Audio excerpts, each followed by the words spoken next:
Сучасні смартфони, такі як iPhone 16, оснащені великими акумуляторами. Через це зарядка може займати багато часу. Якщо заряджати повільно, процес від 0 до 100% може тривати приблизно 4 години, але за хороших умов можна досягти 50% всього за 30 хвилин. Повна зарядка займе близько 2 годин. Якщо ваш телефон заряджається занадто довго, можливо, ви використовуєте не найшвидший метод. Перевірте налаштування акумулятора в iOS 18.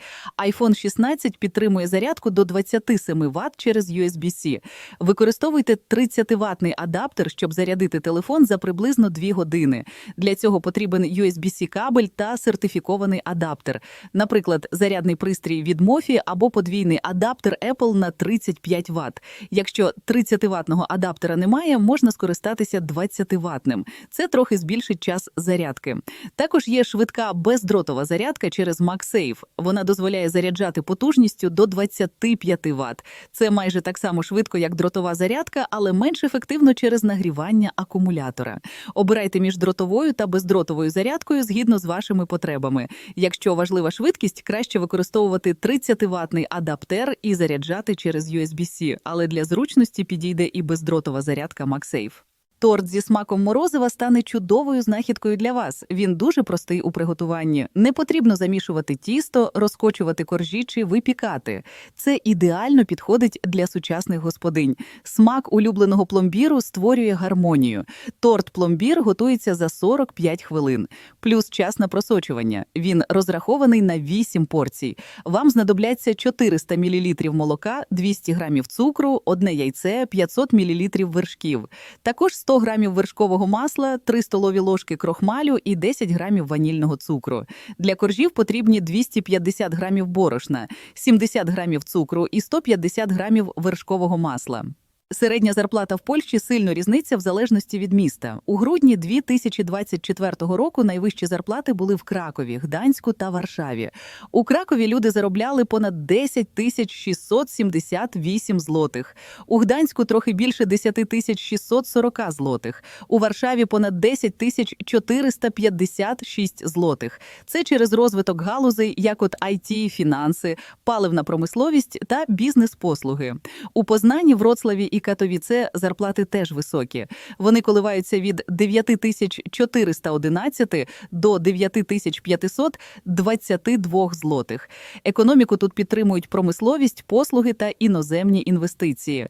Найменше заробляли в Гожові, Велькопольському. Там середня зарплата складала 7086 злотих. У Білостоці та Кельце зарплати були нижчими. Вони становили близько 7139 і 7365 злотих відповідно.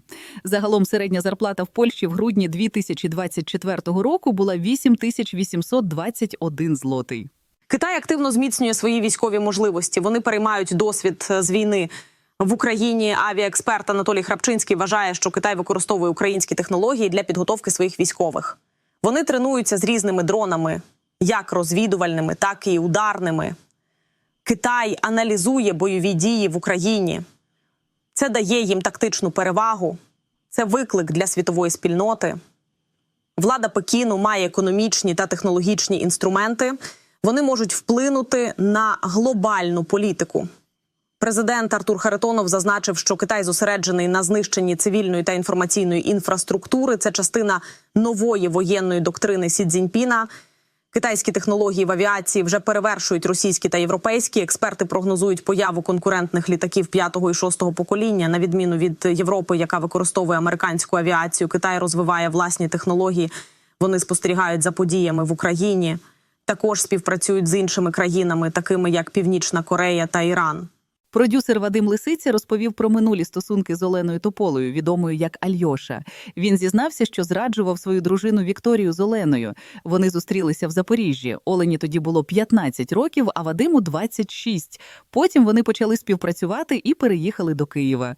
У столиці їхні стосунки стали романтичними. Перші 3 роки Вадим назвав феєрверком. Вони мотивували один одного досягати неможливого. Але батько попереджав Вадима, що це не гарна історія.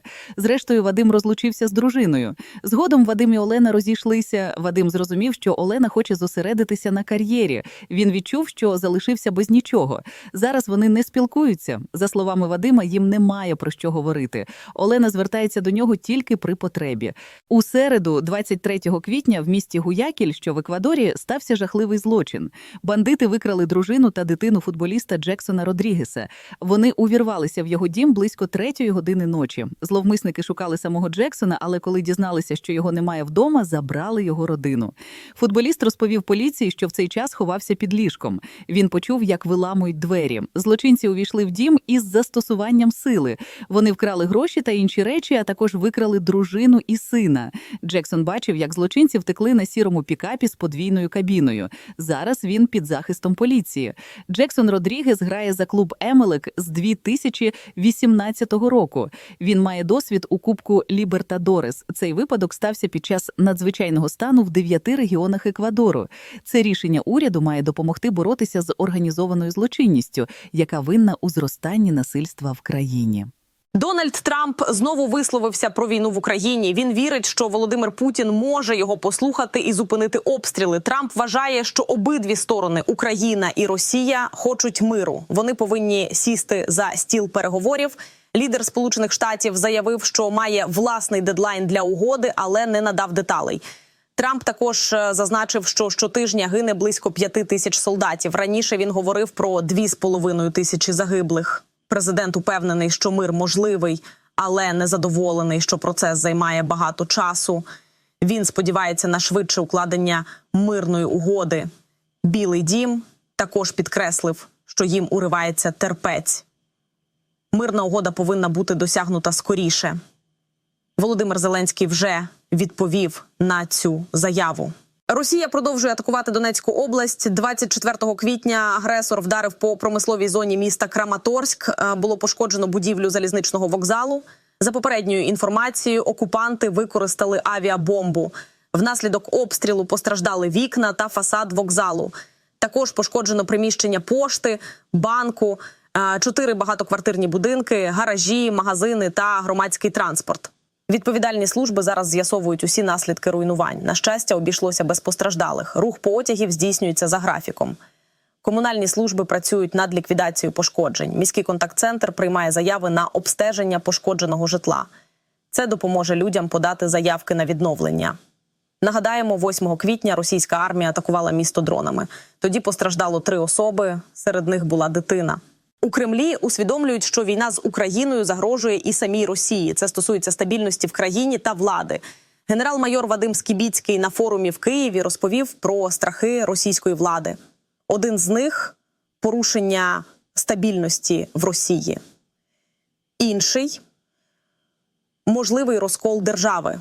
Росія прагматично оцінює свої плани і бачить можливі конфлікти на кордонах. Вони бояться дестабілізації режиму та зміни влади.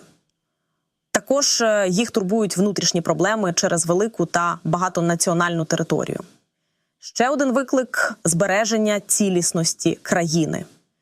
Росія вважає загрози зовнішніми як в інформаційному, так і у військовому аспектах. Тому вони проти вступу України в НАТО. Вважають це реальною загрозою для територіальної цілісності. Головне управління розвідки знає про плани Росії і враховує цю інформацію. Російське керівництво розробило 15 сценаріїв військових конфліктів до 2045 року. 6 з них стосуються Північної Європи. Та українське питання планують завершити до 2026 року. Рятувальники продовжують працювати в Києві після чергового удару росіян. Внаслідок ракетного обстрілу обвалився будинок. Кількість жертв зросла до 12. Серед загиблих були жінка та 17-річний юнак. Його друзі чекали на порятунок зранку. На місці трагедії панує біль. Рятувальники знайшли ще тіла жінки та чоловіка. Перевіряють, чи це можуть бути батьки юнака. Понад 90 людей постраждали. Рятувальники працюють з 2-ї години ночі, розбираючи завали. Людям дозволили повернутися в зруйновані квартири, щоб забрати речі. Всередині залишилося мало що цілим, особливо в будинках навпроти зруйнованого. Багато людей допомагали виносити загиблих. Один свідок бачив, як витягли 2 загиблих і 1 поранену жінку. Вона спочатку дихала, але потім застигла. Пожежники дали їй кисень. Місцева мешканка Марія жила у своєму будинку з 1960 року. Вона розповіла, як Росія зруйнувала її оселю. Син вивів її на коридор, коли посипалося скло. Серед загиблих були 17-річний підліток і 89-річна бабуся. Людям роздають плівку для вікон і гуманітарну допомогу. Але найбільше сліз за тими, кого забрала трагедія. Ця атака показала, що жити поруч з таким сусідом неможливо. Міністр внутрішніх справ Ігор Клименко сказав, що росіяни вдарили по цивільній інфраструктурі. Пошкоджено щонайменше 25 житлових будинків, школу та дитячий садочок.